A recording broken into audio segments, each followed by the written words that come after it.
ঈদের আনন্দে যেমন মানুষ উৎসবমুখর হয়ে ওঠে, এই বছর আগামী নির্বাচন যে আগামী ফেব্রুয়ারি, সেই নির্বাচনও মানুষ উৎসব করবে, এটাই ছিল এই সরকারের ঘোষণা।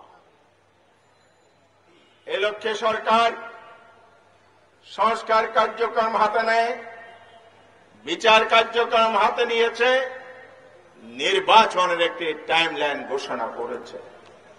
এই জন্য আমরা সরকারকে ধন্যবাদ জানাতে পারি, আপনারা উদ্যোগ নিয়েছেন।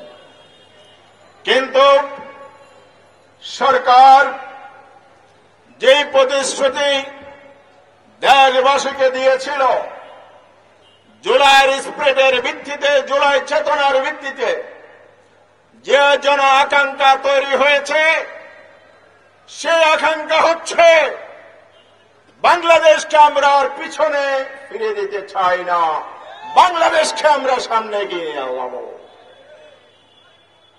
কিন্তু দুর্ভাগ্যজনক হল সত্য,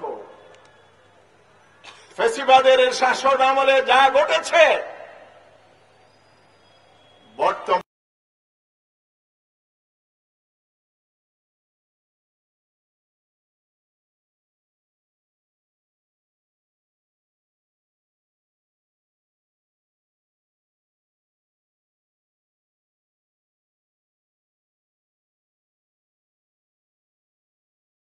জুলাই বিপ্লবের আকাঙ্ক্ষা ছিল,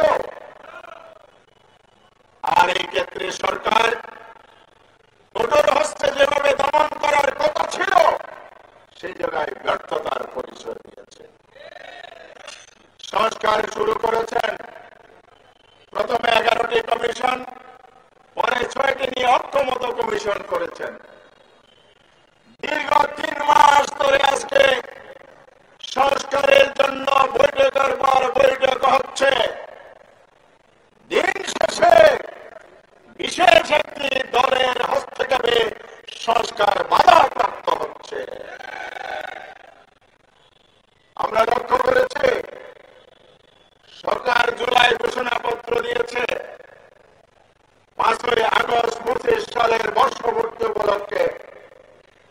সেই ঘোষণাপত্রে এই সরকার জুলাইয়ের স্পিরিট ধারণ করার পরিবর্তে বিশেষ জাতি গোষ্ঠীর এজেন্ডা বাস্তবায়ন করেছে। সেইগুলাই করছে এই ঘোষণাপত্রে, জন আকাঙ্ক্ষার প্রতিফলন ঘটে না। শাপলা চত্বরের গণহত্যার উল্লেখ নেই, পিলখানার সমাহত্যার কথা উল্লেখ নেই, শেখ হাসিনার আমলে গুম খুন,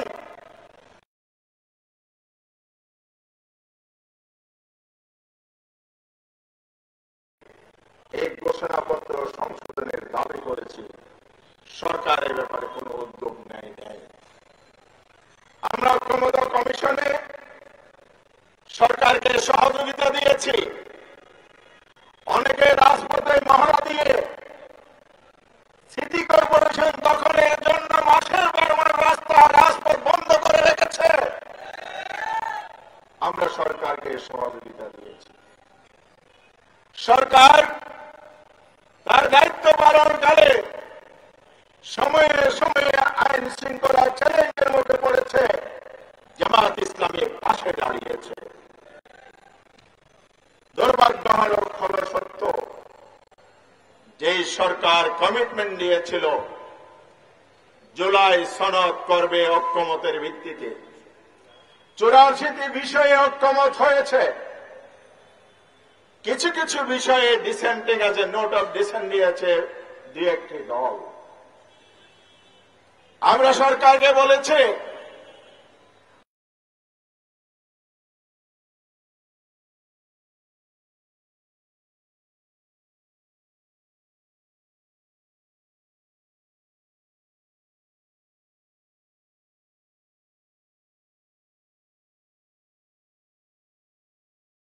ভূমিকা আমরা নিরপেক্ষ দেখিনি। সরকারের দিকে যখন ঝুঁকে পড়ে, জনগণের কাছে দেওয়া প্রতিশ্রুতি যখন বাস্তবায়ন না করে, কোন পদক্ষেপ যখন দৃশ্যমান না হয়, তাহলে সেই জায়গায় জনগণের কাছে আসা ছাড়া আর কোন বিকল্প থাকে না। আমরা এই জন্যই বলেছি সংস্কার আমাদের দলীয় এজেন্ডা নয়। সংস্কার জন আকাঙ্ক্ষার বাস্তবায়ন। সংস্কার না করা হচ্ছে জুলাই স্প্রিটকে প্রত্যাখ্যান করার শামিল। এই জন্য সরকারকে তার প্রতিশ্রুতি বাস্তবায়ন, জুলাই আকাঙ্ক্ষার বাস্তবায়ন, বাংলাদেশের জনগণের আকাঙ্ক্ষা বাস্তবায়নের জন্য অবিলম্বে জুলাই সনদের কার্যক্রম সমাপ্ত করতে হবে আর জুলাই সনদকে আইনি ভিত্তি দিতে হবে। আইনি ভিত্তি যদি না দেন কি হবে? রাজনৈতিক দলগুলোর স্বাক্ষরিত 84 বিষয়ে একটি সনদ হবে, সেই সনদ হবে কাগজি সনদ। সেই সনদ যদি আইনি ভিত্তি না পায়, বাস্তবায়ন না হয়, তার ভিত্তিতে যদি ফেব্রুয়ারিতে নির্বাচন না হয়, তাহলে নির্বাচনটি হবে ফ্যাসিবাদের আমলের রাষ্ট্র কাঠামোর যে আইন কানুন ছিল তার ভিত্তিতে নির্বাচন। এই জন্য যে আমরা জুলাইয়ের এক বিপ্লব করেছিলাম, এটা জুলাই আকাঙ্ক্ষার, জুলাই চেতনার পরিপন্থী যদি সংস্কারবিহীন কোন নির্বাচন হয়। কেউ কেউ বলেন সংস্কার কমিশনের কাজ শেষ হয়নি। হ্যাঁ, শেষ হয়নি। আমরা শেষ করার জন্য দাবি জানিয়ে এই সংস্কার কমিশনের 2 বার মেয়াদ শেষ হয়েছে, 2 বার এক্সটেনশন হয়েছে। কেউ কেউ বলে আমরা নাকি নির্বাচন বানচাল করতে চাই। সংস্কার কমিশনের টেবিলের আলোচনাকে আমরা রাজপথে নিয়ে এসেছি। আমরা স্পষ্ট বলতে চাই, জনগণের আকাঙ্ক্ষা সংস্কার বাস্তবায়নের জন্যই সংস্কার কমিশন যাতে সঠিকভাবে নিরপেক্ষভাবে কাজ করতে পারে, তার জন্য আমরা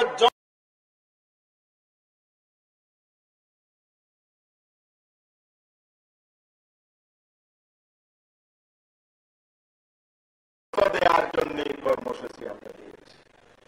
নির্বাচন বানচাল আমরা করতে চাই না। যারা জুলাইয়ের চেতনাকে স্বীকার না করে সংস্কারে বাধা প্রদান করতে চায়, তারাই প্রকৃত অর্থে নির্বাচন বানচাল করতে চায়। পিআর পদ্ধতির কথা আপনারা শুনেছেন। পিআর পদ্ধতি ওনারা মানেন।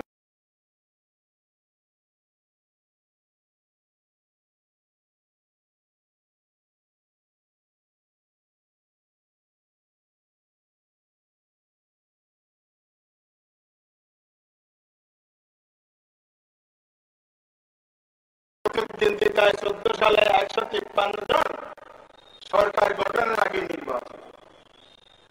24 সালের দামি আমি তুমি দামি সে নির্বাচন। জনগণের পক্ষ থেকে স্পষ্ট বলতে চাই, জুলাই বিপ্লবের মধ্য দিয়ে সেই অপশাসনের কবর রচিত হয়েছে। ফ্যাসিবাদ বাংলাদেশে উৎখাত হয়েছে। বাংলাদেশের জনগণ জুলাই চেতনা ধারণ করে আগামী দিনের নির্বাচন, ফেব্রুয়ারিতে নির্বাচন করবে। দিনের পর রাতে করা, কেন্দ্র দখল করা, ব্যালট বক্স ছিনতাই করে, মাস্তানি করে, কালো টাকার প্রভাব করিয়ে যেভাবে নির্বাচন করবেন, বাংলাদেশের 18 কোটি মানুষ তা প্রতিহত করবে ইনশাআল্লাহ। আমার আর দীর্ঘায়িত করতে চায় না। নির্বাচন যদি চান তাহলে সংস্কারকে আইনি ভিত্তি দেন, সেই সংস্কারকৃত আইনের ভিত্তিতে নির্বাচন অনুষ্ঠান করেন। পুরনো পদ্ধতি যেটা প্রচলিত পদ্ধতি আসন ভিত্তিক নমিনেশন, এটা বাতিল করে দেন। এটা ব্যর্থ হয়েছে গত 54 বছর। বিশ্বের যেখানে সফল নির্বাচন হয়েছে সেখানে পিআর পদ্ধতি আছে। বাংলাদেশেও সেই পিআর পদ্ধতির ভিত্তিতে নির্বাচন করতে হবে। তাহলে লেভেল প্লেইং ফিল্ড হবে, তাহলে সুষ্ঠু নির্বাচন হবে, প্রতিটি ভোটের মূল্যায়ন হবে, পার্লামেন্ট সমৃদ্ধ হবে, সরকার দুর্নীতি মুক্ত হবে, আগামী দিনের বাংলাদেশ দুর্নীতি মুক্ত বাংলাদেশ হবে। সৎ মানুষগুলো পার্লামেন্টে আসবে, চরিত্রবান দক্ষ মানুষগুলো পার্লামেন্টে আসবে, পার্লামেন্ট সমৃদ্ধ হবে।